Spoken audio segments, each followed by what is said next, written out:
Hey guys, it's Neil again from Heart of Texas Armory, and today I wanted to do a video comparison between these two really cool Russian dive watches you see in front of you. So these are Vostok Amphibias, and they feature two of my favorite case style designs that they offer. So the one on the left here is the case style 150, the 150, and then next to it here on the right is the 710, the 710, commonly known as the ministry case. And like I mentioned, these are two of my favorite case styles. And the reason is because they're both cushion style cases. Cushion style meaning that they are more square.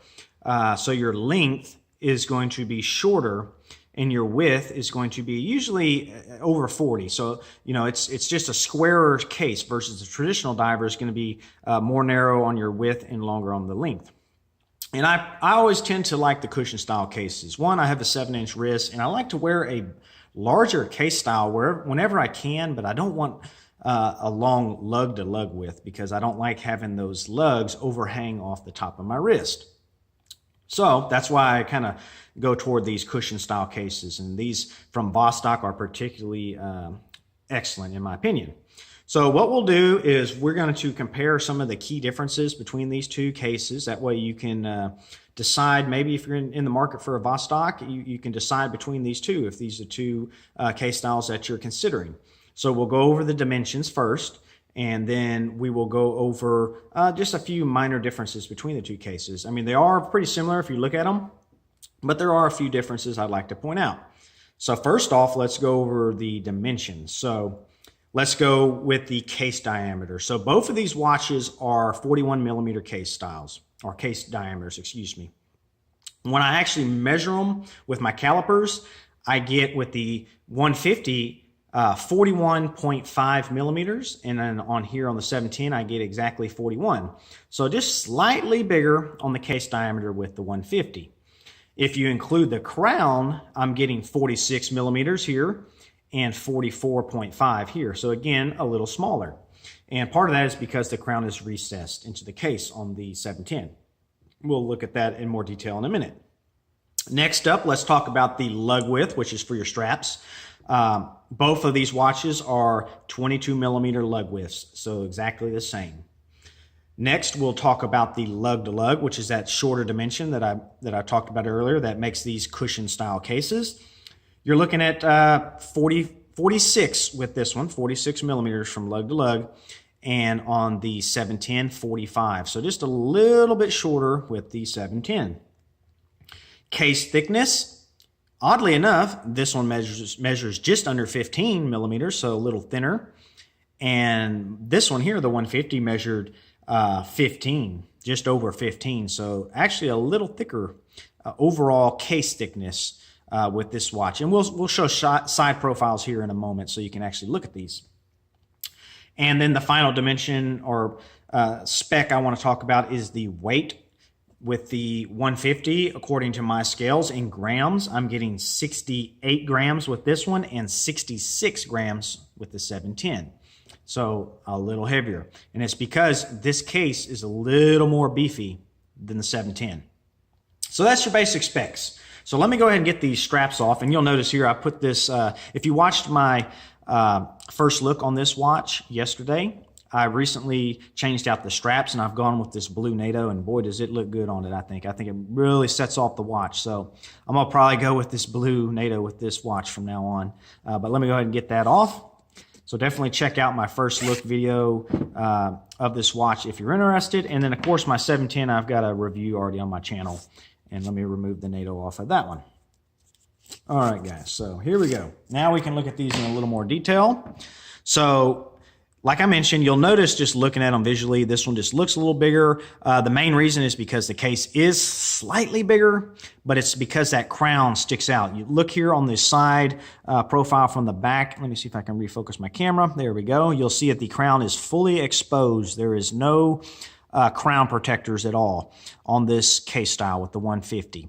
If we pick up the 710, you'll see that it is recessed slightly into the case. So I kind of prefer, you know, the recessed crown look to me. It just makes it a little more compact, but that's a key difference between these two watches. So again, totally exposed crown and semi-recessed with the 710. So that's a key difference. Now let's look at the thickness. Now look at this. Look at the amount of material here on the left, which is the 150 versus the 710. You'll see that the thickness here on the side profile is a lot thicker. And this is mainly because they've profiled this down. The actual material close to the dial is going to be the same thickness, but they just profiled and removed a lot of material on your actual exterior of the case here. And you can definitely see that easily looking at them side by side like this. So a lot thicker on the 150. So that attributes to that little bit heavier feel to this watch. And again, the case is also just thicker overall, and I don't know if that's because this dial is more domed. I don't think it is, but just looking at it, it almost looks like it could be. You can see here, the dome is more prevalent on this watch than it is with this one. Now, that could also be that this bezel here, which is a thicker bezel, you can see the difference in bezels that I have. An aftermarket bezel here, maybe it's hiding some of that dome and it just looks that way. But when I measure them, this one is a little thicker, so keep that in mind too. So let's look here at the case backs. Exactly the same, basically. They have the classic Amphibia case back. And if you look here again, we talked about the Lug De Lug. Those are the same dimensions, but let's look at the lugs from the front. So again, this is a 710 here on the right, a little thicker. Look at the angles difference. So just minor differences, but I'm just pointing out, these differences that we'll see.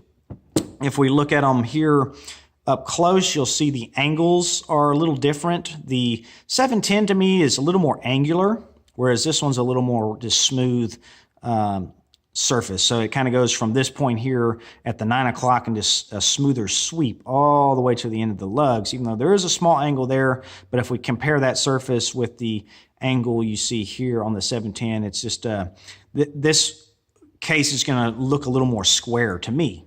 And that's just because, again, this is more of a smoother sweep. They both kind of remind me of a Seiko Turtle, which I love that watch. So I definitely like that. So hopefully this video helps you guys out. I'll just continue to kind of rotate them around so you can see all the angles. But they're very similar case styles, but there are some key differences. Mainly, the crown being recessed and the slightly larger overall size with the 150. But I really like both of these watches. What I'll do now is I'll quickly pop each one on the wrist here and let you take a look at them on the wrist. So let me do that real quick. I will be right back and we'll wrap this video up. All right, first up here is the 150 Amphibia on the wrist. You can see it on that really pretty navy blue NATO. I really like to look at it. So there's a look on the wrist with this watch here. Again, my wrist size is a 7-inch wrist. Looks really good. So there's a look at that one on the wrist. And now we'll swap quickly over to the 710. Be right back. All right, guys, and here we have a look at the 710 Ministry case on my wrist. Looks equally as good. Again, both watches are just perfect for me. I really like both of them. But anyways, I hope you guys enjoyed this video. Maybe it's going to help you out deciding between these two watches here. Both excellent choices. And if you have any questions or comments, definitely leave them down below. I'll do my best to answer those for you. Once again, this is Neil at Heart of Texas Armory. And y'all guys take care. I'll catch you on the next one.